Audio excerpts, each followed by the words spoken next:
The end is such a boring dimension with literally nothing to do after you get some wings. Seriously. And with it, Mojang seems to not be caring at all. Maybe it's time to take a look at some camels.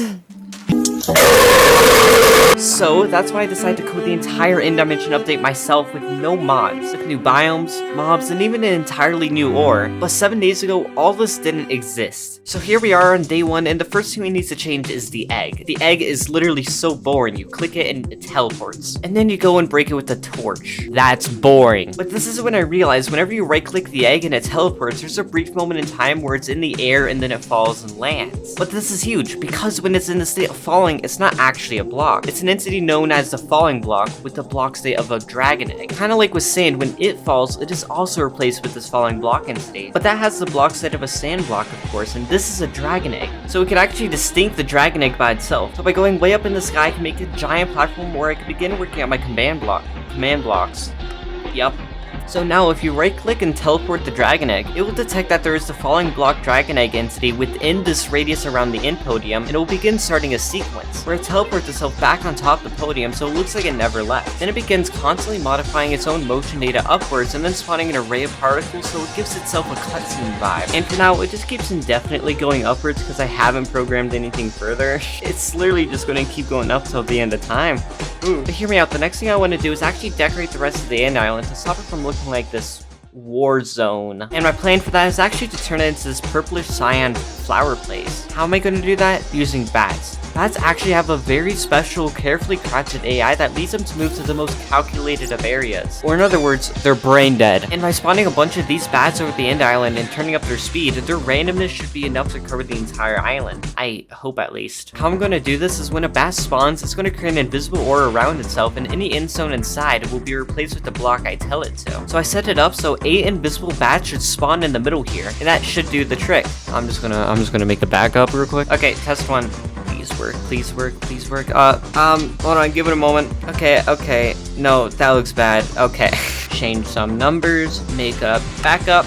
Nope, that still looks bad. Change some numbers, make a backup. Nope, still looks bad. Change some numbers, make a backup. Yeah, no, this really was a pain. I sat doing this for an hour, making an unholy amount of backups. After all that, the final result is this. The egg floats up and the bats begin to generate all the land. And while that's going on, I made a bunch of particles appear in the center, over time turning into a bit of a tornado type thing. And eventually it shuts everything off, kills the bats, and it rains down a dragon egg for you to finally pick up. This day was certainly something, but if I'm going to make this into an entire update in the next 6 days, I'm going to have to hurry up. But that's for the other days. For now, I'm going to bed.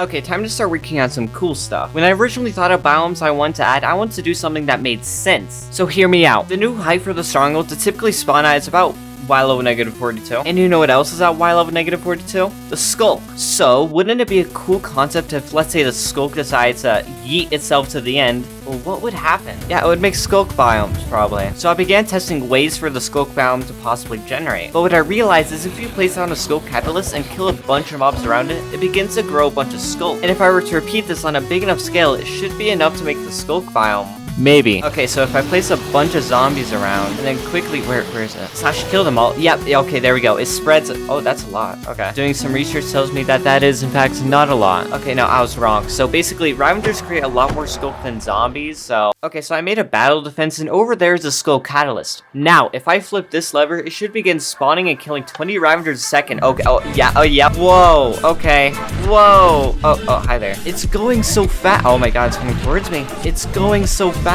Yeah, no, screw my glass defense. Look at this. It's huge. Okay, but what happens if I place more skull catalysts? Okay, give it a moment. Oh, I think it's actually growing more, maybe. Okay, no. Let me turn this off, and it's still growing after I turned it off. It's only been running for 30 seconds. Okay, so I went to go get a glass of water, and this is how much it grew in the time I was gone. One thing, though, is it seems to be spawning a lot of saddles once the Ravager size. Ow, my ears!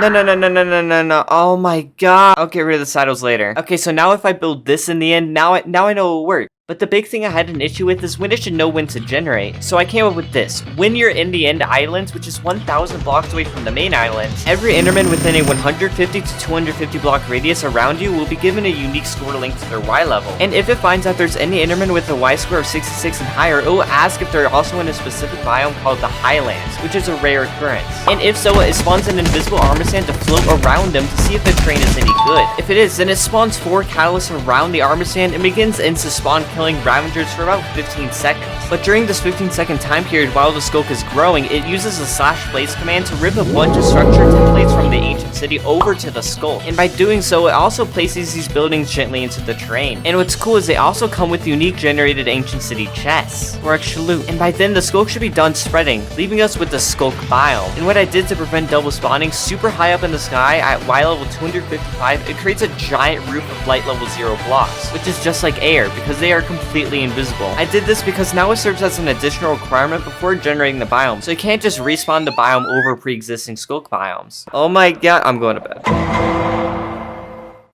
bed. Good morning. Today we're doing advanced biomes, which is like the pain I endured from yesterday's biome, squared. To understand why, I need a way to generate the terrain. And to do that first, I made scoreboards that link itself to the coordinates of my location. So you see here, as I move along the X coordinate, on the right hand side of the screen where there's a scoreboard, it begins doxing me. Now, if we take this number and scale it to 0.01, then it tracks my coordinates for every 100 blocks I travel instead of every 1 block. So now looking over the end islands with the eyes of a command block, it basically sees this. So for each one of these squares, it is actually a 100 by 100 block area. So what happens is if your scaled XZ coordinates both match a spot within 200 blocks of the center of a 1000 by 1000 divided region, then it will spawn this very special armor stand far away. And because this armor stand will be the thing that spawns the biomes, I gave it a very professional tag so I could identify it. Cool, so we picked out a spot for the biomes to spawn, but there's still no biome. So the way I thought of biomes to begin generating is by using this giant blueprint map I made in the overworld. Basically, the orange world down there is the Tosi Pubi 2 armor stand that I was just talking about. And with that being there, it allows us to start mapping out the entire biome. So this blue wall I placed is actually going to be the shape of the biome, but the main thing with all of this is the red wool, because for each one of these red wool is where I plan to drop an individual boat entity down, and when it hits the ground, it's going to transform the top part of the land.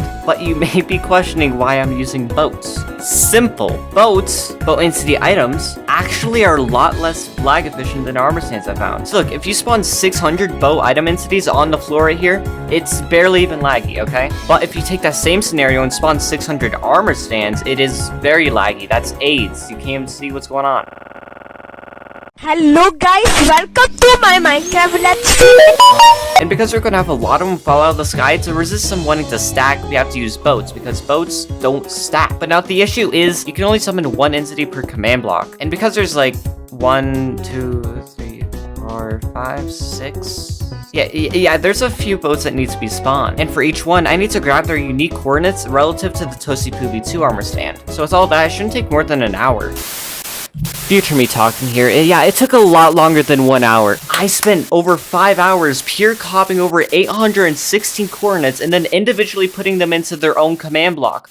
Oh my god. So now to test it, we need to set the default biome to Smoothstone, because I haven't came up with any biome ideas yet. So now I'm just flying around, la-di-da-di-da, and in the distance it should begin generating. Wait, is that it over there? Hold on. Oh, wait, hold on. This actually looks insane. This is a really good start. Okay, if you ignore the fact that it's stone, and imagine like there's a biome here in the future, it actually might look pretty cool. And the cool thing is, this should only go 1 block down.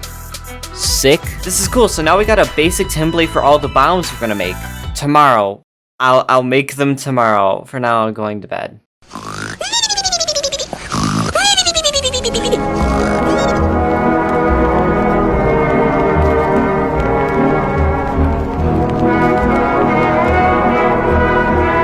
Hi everyone, welcome to day 4. Today, we're working more on the biomes. But the thing is with biomes, and this is truly just mind-blowing, when Minecraft released 1.16 nether biomes, they came out with something you wouldn't expect. New blocks.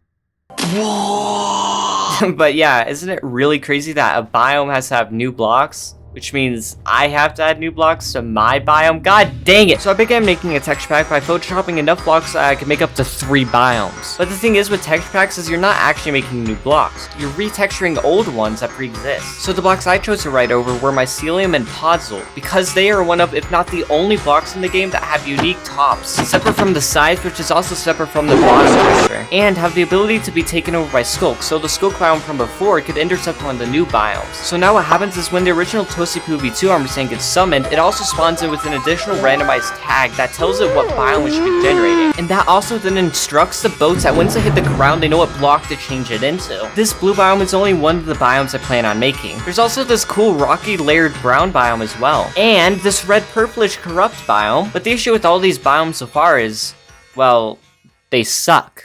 They really suck. So to fix that issue, in the sky at exactly positive 50/50 from the Tosi-Poo V2 armor stand, it will spawn 30 armor stands, and each one will be given a unique random tag based on which landform they're gonna make. Then it will do the /spread players command and shoot them all over the biome. And what happens is once the armor stands hit the ground of the islands, it then clones over a bunch of these land features I made over to the armor stand for each structure and plant, and then it places them all around the island. And then once the armor stands are done with their tasks, they then kill themselves. So with all that, we're left with this beautiful biome with rocks, plant, another plant, pillar, and another rock. Yippee! That's cool and all, but I still have to repeat this entire AIDS process again for the blue biome. So this is what it looks like. It's been a few hours. It comes with a bunch of big pond thingies. It comes with rocks, and it comes with little pond thingies. And there's also a bunch of flowers planted all over the ground. Honestly, all around a pretty nifty environment. Okay, so easy. We're done with 3 biomes, easy and done, except for one thing. They're not done. That leads me to tomorrow. For now, I'm going to bed.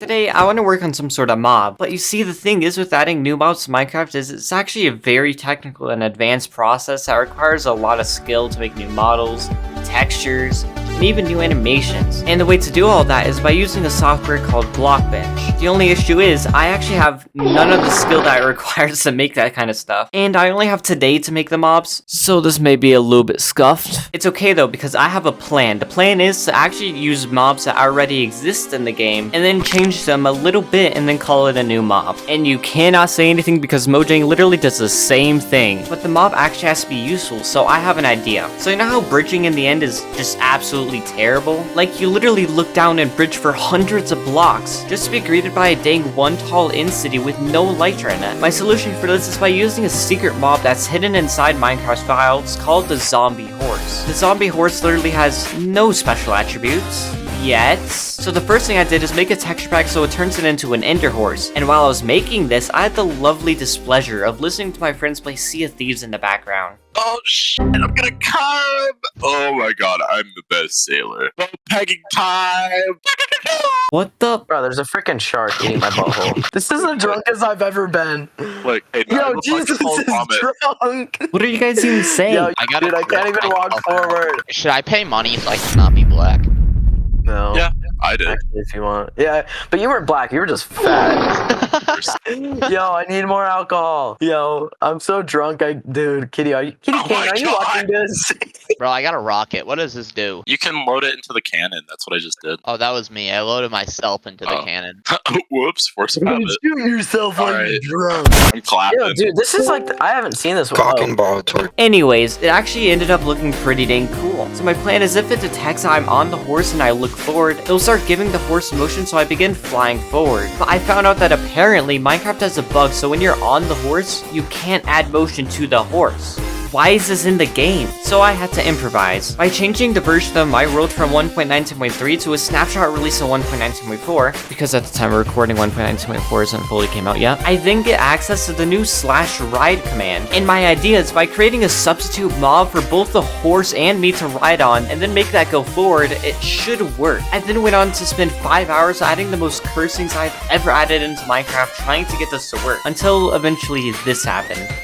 It finally worked. Basically, what's going on is while I'm on the horse is riding a bee, which in the future will be invisible. And then wherever I look, it updates the bee's rotation to also look that way, which makes it move forward, which makes the horse move forward, which makes me look forward. What the what? Okay, so what I did now is while you're riding the horse, it acts like a normal horse. But if it sees that there's at least 2 blocks underneath you that is just air, then it starts a mechanism and you'll start flying. This is perfect as well because it means that you could just start flying by just jumping upwards. And then once you're done flying, you can then safely land on the ground and it shuts off the flying mechanism. But the issue is you can currently fly limitlessly. So by setting up a big fat flying timer, it makes it so as you fly around from island to island, eventually if you fly for too long at a time, the timer will reach the end of its course and the horse will just give up on you and you die. Very fun. But if you touch the ground before jumping, then it resets the timer. And because I know all you guys are suckers for cool looking particles, I present to you some mediocre looking particles that emit from the horse's toes as you fly. But now for spawning, I want it to be an exclusive mob that you can only find in the blue biome. So now what happens is if you're far enough away, then it will then begin naturally spawning the ender horses rarely around the biome. So whenever you please, you could just randomly get on the horse and start flying. Very epic stuff, but I must go to bed now because I am tired. 1 bit, 2 bits, 4 bits, 8 bits, 16 bits, 32 bits. Welcome to day 6.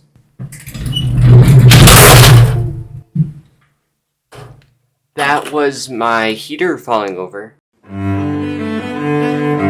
Today, I want to start working on some sort of ore, and I want it to look something like this. I want it to be like a crystal spike thing that sticks out of the ground, and for there to be a chance for the actual ore to spawn inside of it. And if I just make a texture pack real quick. Okay, so now you can see by my amazing crystal building skills that are definitely not just for me to show off the new crystal colors, that there will be 4 colors for the crystals to spawn in with. And my plan is if you look really closely inside the crystal, you'll be able to see, oh my god, Enderman. You'll be able to see if it has a ore or not. But now for generation, I want to put a bunch of these crystals around one of these underneath areas, but the thing is, it's going to be extremely hard. Solution: grenade.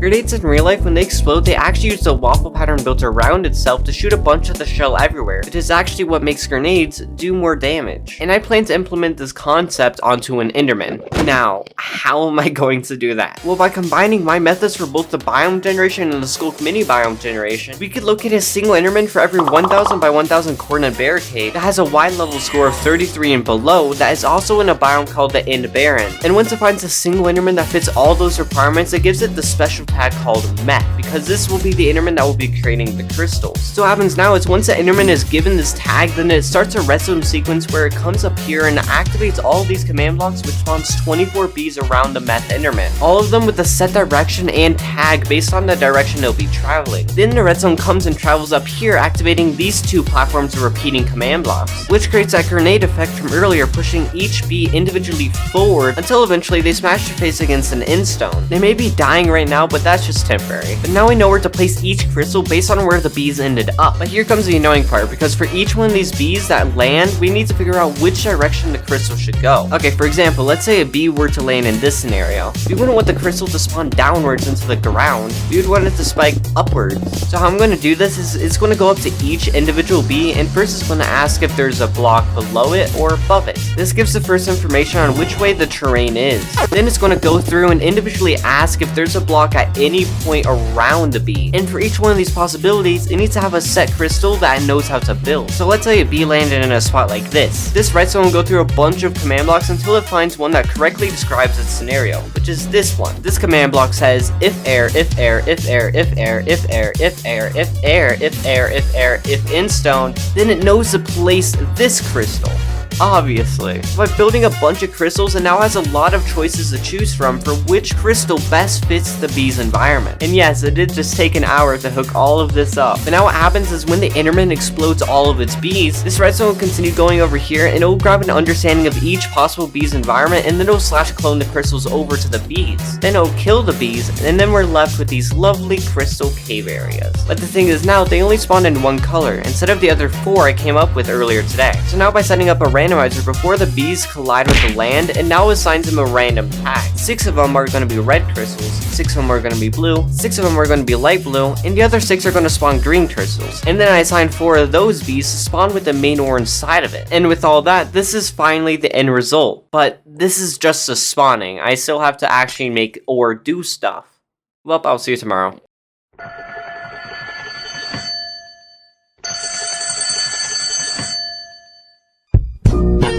Minecraft has a big issue. These days, modern PvP consists of purely who is the biggest nerd and can spam the most in crystals at once. Oh, but that requires skill. I don't care. Grabbing a netherite sword and attempting to kill someone with full netherite armor is like trying to kill someone with a little kid's diaper. So what I'm going to do is I'm going to make this ore into some sort of new weapon. But if I'm going to turn this emerald deep slate into something that's not absolutely terrible, I need to first add a bunch of new things to the texture pack. First thing is the ore itself. I turned it into an actual fresh new corrupted purple ore, which I named Vile. Vile as in extremely unpleasant, morally bad, wicked. Vile as in the violet purplish color that I made the ore. I thought it was a clever name, shut up. Anyways, if I go into survival and mine it, it now changes the emerald ore drop into this Vile, which has its own texture, lovely. But of course, like emerald, if you put 9 of it in a row, it creates an emerald block. So by retexturing that, if you put 9 Vile in a crafting table, it now produces a Vile head, which is actually really expensive because you need to break a lot of crystals to be able to get this. But if we actually take a look at the texture by placing the block down, we get to see on how unique of a texture it is. As you can see in the middle of the block, it has some kind of thing inside of it, either living or dead or maybe it's something undying. You know, just adding a bit of game lore. Very random. But what I plan to do now is to create a custom crafting recipe. So first what you have to do is you have to place 3 of the— Whoa. This is a vanilla Minecraft video with no mods. You can't just have custom crafting recipes. No. Oh, but you can. As we know, the reality of a head of Vile, it is just a retextured emerald. And we know by combining 2 raws and 3 emerald on top, it's not gonna make anything. But by using a dispenser and creating a custom crafting recipe inside of it, we are able to set up a command block sequence that checks if any dispenser you're in matches the contents of the one that's right next to the command block, aka the one with the recipe inside of it. And if it sees that you create the recipe inside of a dispenser, then it clones a separate dispenser right over the exact one that you're in, but this one has the crafting result inside of it, which is this, the new strongest and almighty weapon in the game, a Vile hammer. But before I show you what it looks like, you have to brace yourself. Okay, it may look little, okay. I don't know how to make it look bigger. Look, it could still be dominant. Come on. Why does it look like a candy bar from this angle? Okay, I give you full permission to bash on my texture pack making skills all you want in the comments. Oh my god. Anyways, you may be wondering what actually is the actual item of the Vile hammer. Well, if I turn off the texture pack, you'll see it's actually a warped fungus on a stick. Now, you may be thinking this is the most random item in the game for me to choose, but it's not. You see, warped fungus on a stick actually has a hidden feature. Basically, by going in the statistics tab, clicking items, and scrolling all the way down to warped fungus, you actually see it counts the amount of times that you've used it. So if I go back to the game, right click it a few times, go back to the statistics tab and find warped fungus, okay, right here, you see it counts the amount of times I've right clicked using it. And this can't be tracked. So I set up a thing where if I right click it holding it, then it lunges me forward in the direction I look in. But at the moment, it currently doesn't have a stop feature, so yeah. Okay, so now I made it so if you collide with a block, then it stops, plays a sound, and creates a bunch of particles around me. Beautiful. And by changing the hammer and the clone dispenser to one which I've edited to have a hit cooldown and damage to 6, we now have a functional weapon which could be used in combat. And now, after adding splash damage when you land with the hammer, you can now finally do this, which when I use up against my friend here, you can see it does 7 arcs of damage even with them being in full diamond armor. Anyway, am I done? I mean, I coded an entire new dragon egg animation, created a new school community biome, along with 3 entirely new biomes with new landforms, which even spawns with a new custom horse I made that flies over the end. Made an entire new ore which can be dug out from crystals that spawn on the edge depths of the end islands, which could be crafted into an entire new warhammer of mass destruction. But there's still one last thing I have to do. Post the world download link in my announcements channel and my Discord links in description. But yeah, keep in mind, if you do decide to play this, it may be a wee bit scuffed because, you know. Anyways, if you enjoy any of this, and I mean, like, look at all these command blocks I had to build for this. It looks like a computer, my gosh. If you enjoyed any of this, I would deeply appreciate it if you were to subscribe. Please?